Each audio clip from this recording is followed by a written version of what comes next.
Hey gang, joining you with some unfortunate news this evening as I just learned of the passing of Zeus, the human wrecking machine, Tiny Lister, for those in the acting world. Terrible news to hear. I had the opportunity to interview Zeus back in March of 2008, and I always really enjoyed the fact that I did this interview because not a lot of people from the wrestling world have. So it was a great interview. I think we talked about everything he did in pro wrestling and some of his acting roles as well, but I think you guys should enjoy it. So as a tribute to the late, great human wrecking machine, who I hang a signed copy of his tights from No Holds Barred on the office wall to this day as a tribute, I present to you our 2008 interview, uncut, unedited, cleaned up, in fact, of the audio. Enjoy. And rest in peace, Tiny Lister.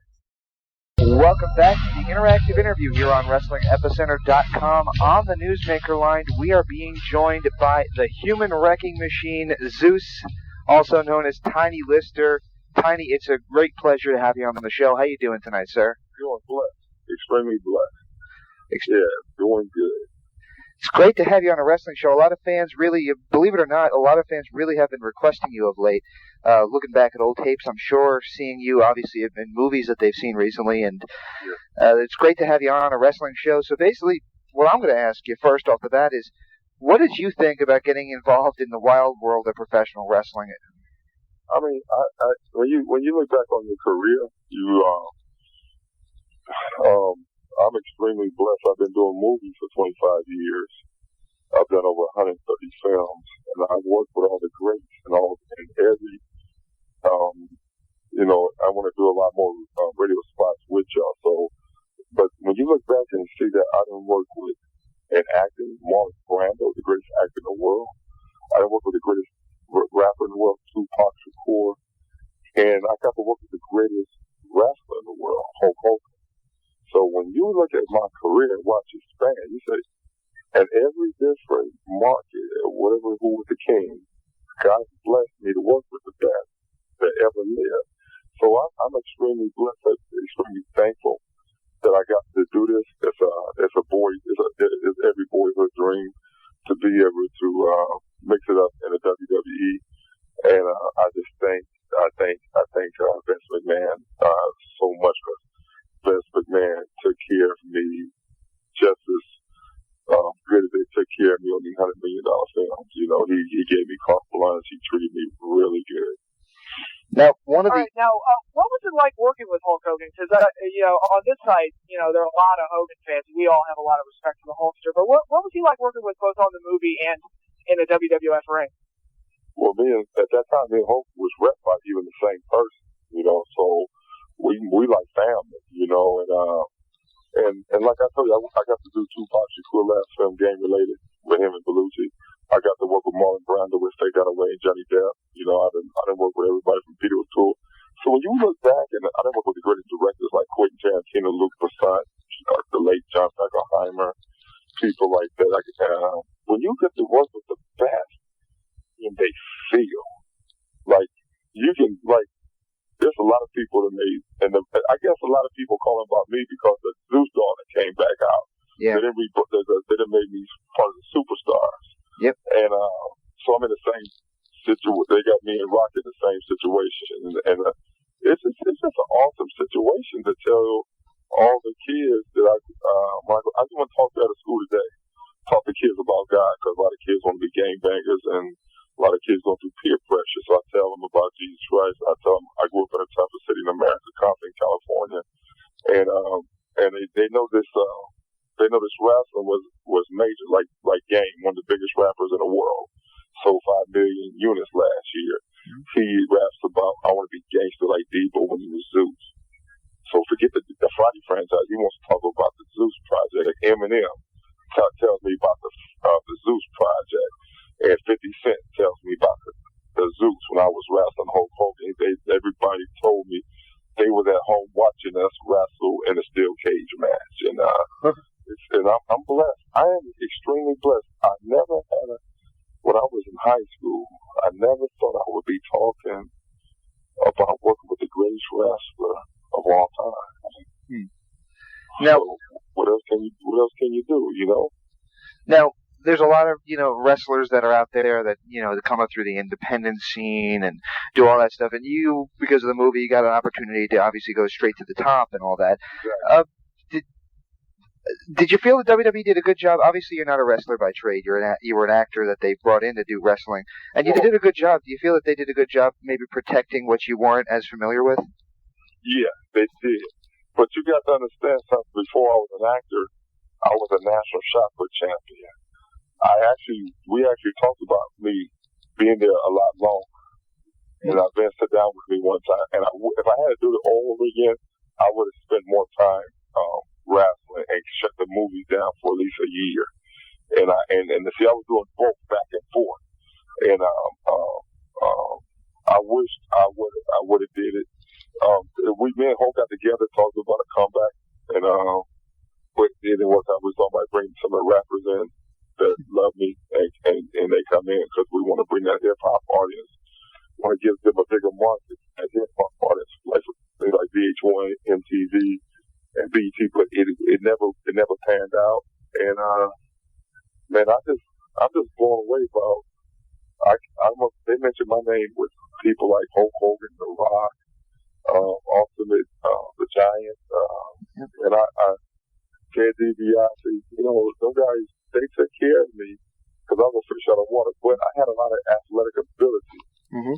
I ran like a 4.67 or 40 when I was 275. When I wrestled, I was 305, and I was bench pressing almost 600 pounds. So I was always a gifted athlete, and so that's why they said with Russ Swap with you in the ring. And when I can actually pick 300-pound men up over my head, when you find somebody from Hollywood that can really do that, they say, okay, let's really talk about him carrying the belt, And that conversation was brought to me about because they wanted to get that black audience, they wanted to get that the Latin audience, they wanted to make sure they can lock it down. And that's what I brought to the table, because now you got rappers rapping about it. And we're talking about the biggest rappers in the world. Tupac, I did his last film, gang related, and Tupac told me he should have been watching that stuff every time me and Hulk Hogan get together. They was watching it, and see what happened. They never watched this before because they were trying to say wrestling is so fake, and wrestling is a lot harder than me doing these stunts in these movies, and I've been hurt a little bit, but got my nose broke when we did the movie, and Hogan broke my nose when we did the movie. But the point I'm trying to make is it's more dangerous because we're going live. Like Saturday Night Main Event, we're going live with the chair. If I got my vertebrae in the wrong place, I'm paralyzed for the rest of my life. Because I got 300-pound man named Hulk Hogan hit me with a chair, and I better know how to take care of myself and do what they told me to do. Absolutely. I'm thinking, a lot of people couldn't do it. What I did, me and Mr. T and Hope, we all had the same agent at the time, George Foreman, and Peter Young, great man. Just like my dad, and I love that I got to. But you don't even know what it's like to be a black kid from Compton, California, that used to drive a car to come out of a junkyard, the 62 Fairlane, wearing polyester and fake leather boots. I can sit there and talk to you about I done work with the greatest wrestler on earth. Wow! And like you said, I went from Hollywood straight to the top, and it created a lot of friction though, because you can't make no money unless you wrestle home. And I had them locked up. Exactly. Yeah. Well, I got to ask you this. You mentioned a lot about hip-hop and everything, and you were paired up with Randy Savage, and just to get your perspective, did you ever have the opportunity to hear his attempt at a hip-hop record? No, I don't. I mean, Deion Sanders is a friend of mine, and I saw what Deion tried to do, and he said, I love some prime time. When he tried to do his rap album, I stopped listening to anybody in the entertainment business trying to do that. Because you got that, I listen to Kobe make a fool out of him. I don't want to, nobody should do that, what I'm saying? The only person who do that is them kids from the streets, and like Eminem and 50 and So I think everybody needs to leave that rap alone because everybody can't ride that bicycle. Okay, now one thing I want to ask you about is there's always been a rumor going around among wrestling fans that the original plan for WrestleMania 6 was supposed to be you versus Hulk Hogan with the title on the line. Was that true, or was that ever talked about? The deal was already set. And what happened, I don't know what happened. I'm not, you have to understand, I feel like jealousy too, So the player got poor.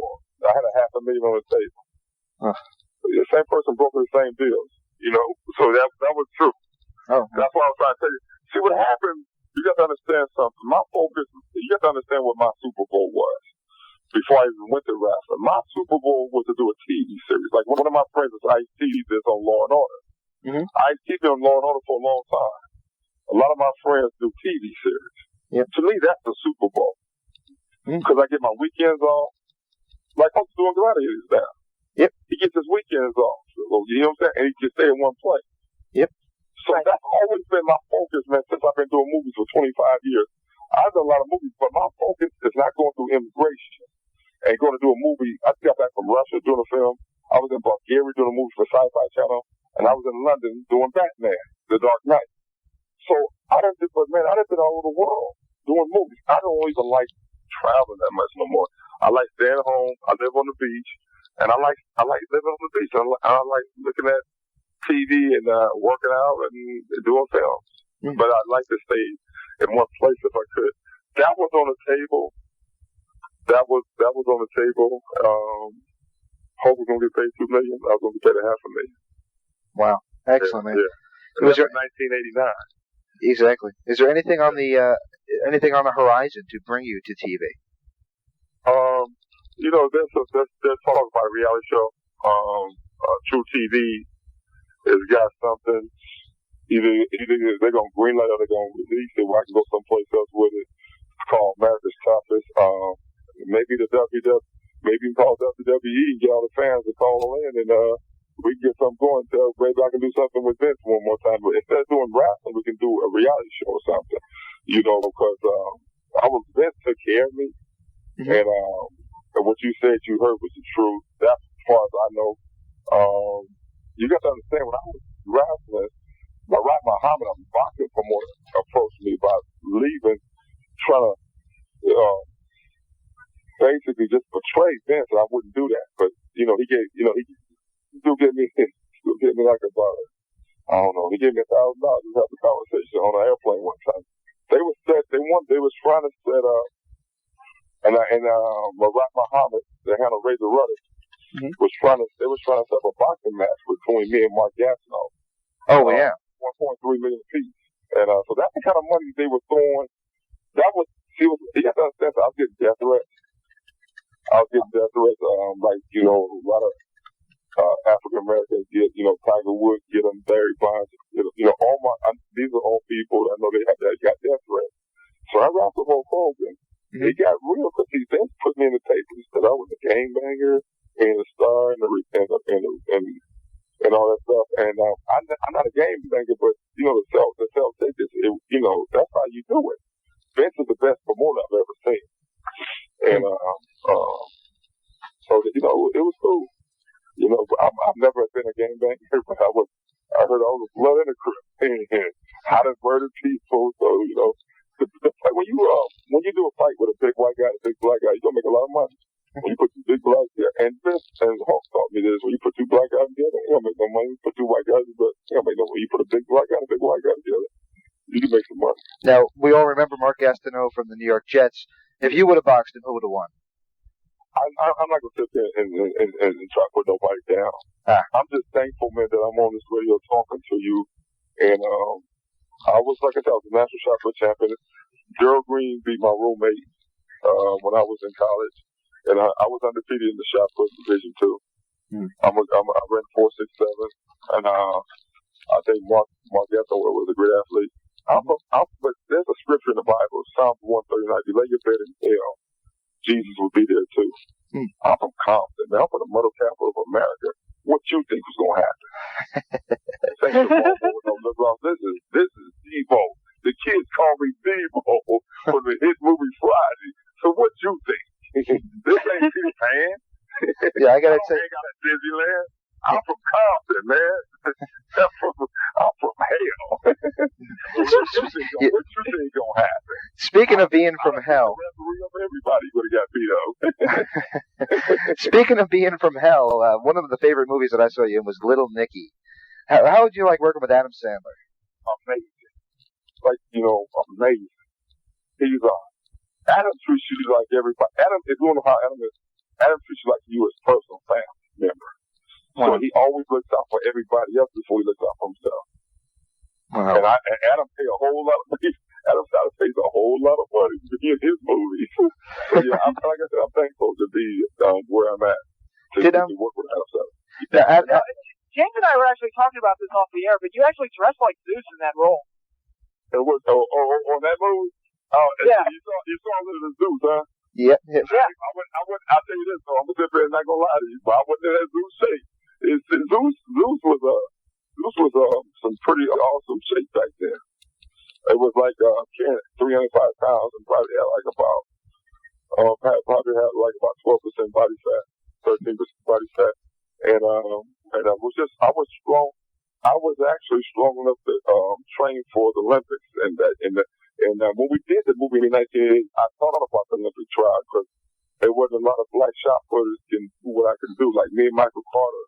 The year I won in Division II, Michael Carter won in Division I. Michael Carter, played nose guard for the 49ers at SMU. So it was only two great black shot putters even in the world at that time. It was just me and Michael Carter, but I'm a big Michael Carter fan also.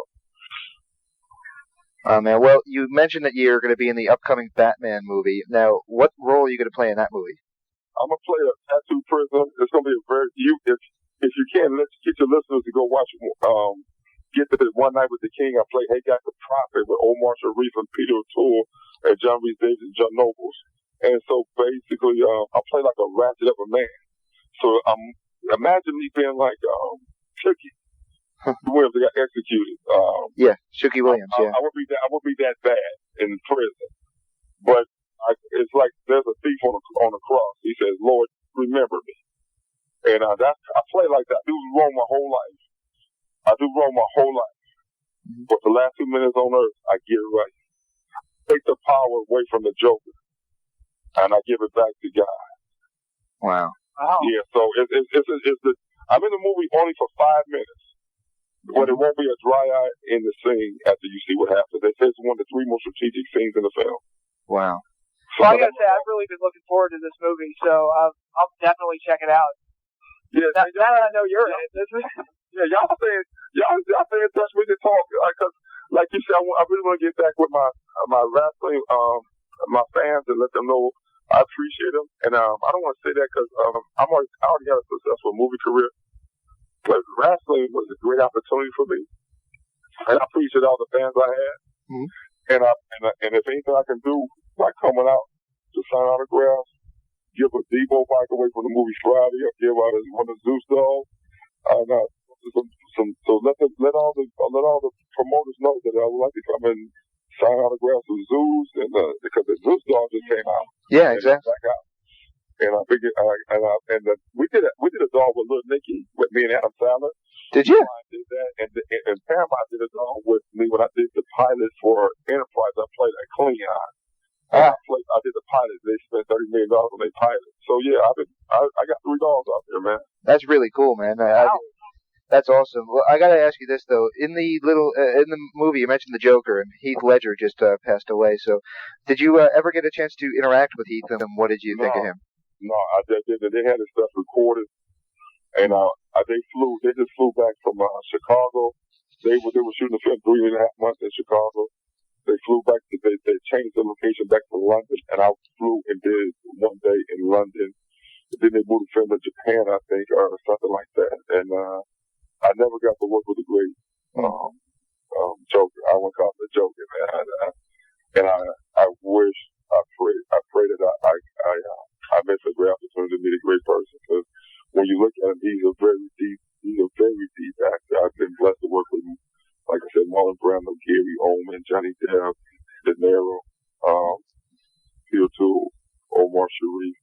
So when you look at this guy here, you see he's somebody that just has a lot of raw talent, and you can just look at it in the spirit.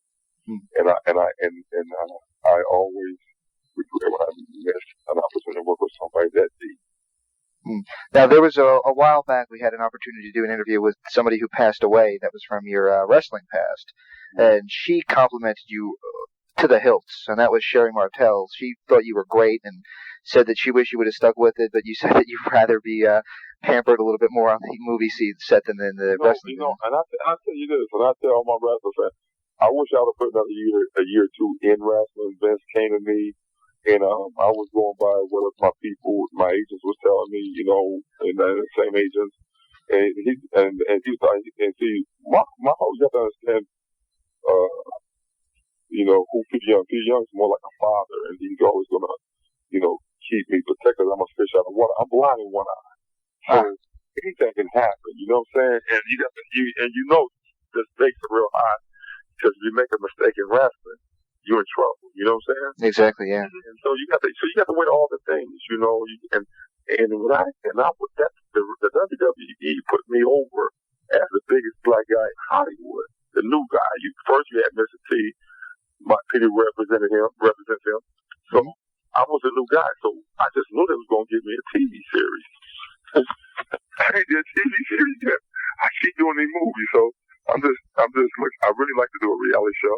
And like I said, I like y'all to get in touch with Vince because Vince is the right promoter to do the reality show. And oh man, I got to tell you, truthfully speaking, there's a lot of promoters that I deal with. Some of them out of Long Island, some other ones. They like to bring in some of the big name stars that that don't necessarily do a lot of wrestling. And I think that there's a guy named K&S Productions up in Long Island. I don't know what he pays, but I'll get in contact with him and I'll pass. I really appreciate that, man. You saying that.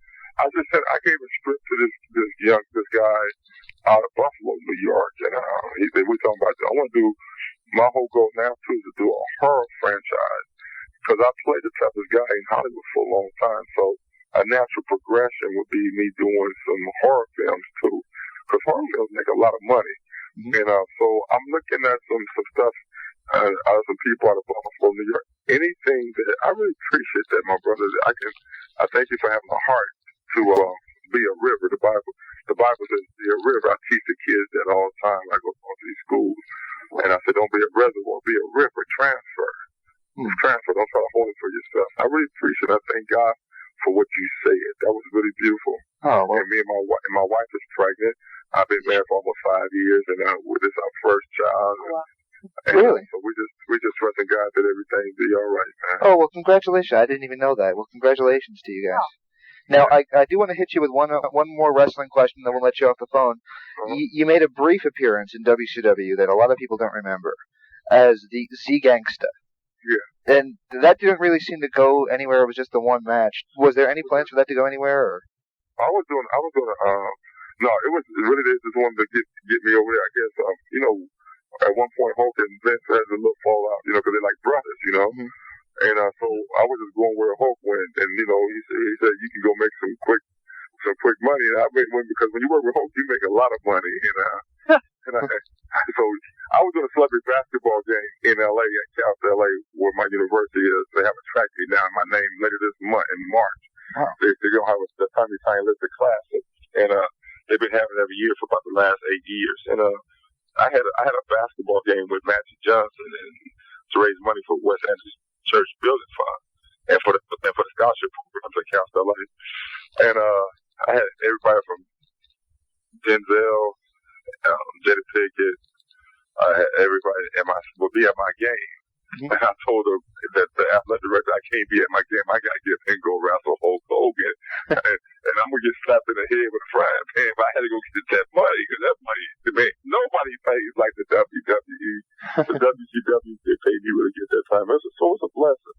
Hulk has always been like a big brother in Hollywood and in my life. And he's one of my mentors. And he's always impacted in my life and just gave me a lot of love. And Vince, like I said, I got to tell you, Vince treated me, I was out my water. Vince treated me like I was part of his family. Wow. Yeah, and I really appreciate everybody at WWE because I got to go experience something a lot of people don't get to go experience. And I'm back in my water doing what I do. But man, when you said them promoters, please have the promoters call me. You call me when we get off the radio, and we can talk. Cause I definitely want to get to New York to do some stuff. Sure. And I would love to go back and come out of retirement if we can set it up right. And we can, if me and Hulk can dance one more time, it would make a lot of sense. You know what I'm saying? Wouldn't be bad. Maybe we team up together and take on somebody. You know what I'm saying? That'd be interesting. That would be. Well, WrestleMania is coming up. Maybe they could work something out with you there. Yeah, because it's like, I think maybe Zeus and Hulk Hogan against, and maybe Cold Steve Austin and somebody else, you know, and we have some fun with it one more time. Wouldn't be a bad idea, man. Well, I got to tell you, it's a great honor to speak to you. Love having you on, and I got to tell you, you're a lot nicer guy than I thought you would have been based on your characters that you played through years. I really am a pretty good actor, you know what I'm saying? and that's what you saw, and God is good, man. It's just an honor and a blessing to talk to y'all too, and thank you for anything you can do to help me and my family. God bless you. We love you. Well, I can't believe you. I mean, the guy that used to be on the television screen that gave me chills with the Zeus character is just the nicest guy in the world. Yeah, nobody. Well, see, I didn't have no money back then, so I was an animal. I believe me. And like Dion, let me give you one little thing about how bad I was. When I was Zeus and I was hanging out with Dion down in Atlanta, I moved to Atlanta for a little while, and man, I was scared. I was scared that I wasn't scaring anybody. Any wide receiver would try to play against Dion. I would do anything because the Falcons wasn't a good team, but Dion was a successful athlete. So I would tell him, I'll be on the sideline telling the wide receivers, man, I'm going to kill y'all if you beat my boy Dion. So they call the NFL commissioner, man. Say, maybe. So it's like these are pro football players. They scared of Zeus, you know what I'm saying? So they moved me off the sideline. They said, Dion said, you got to stay in Zeus, man. You got everybody scared in the NFL, man.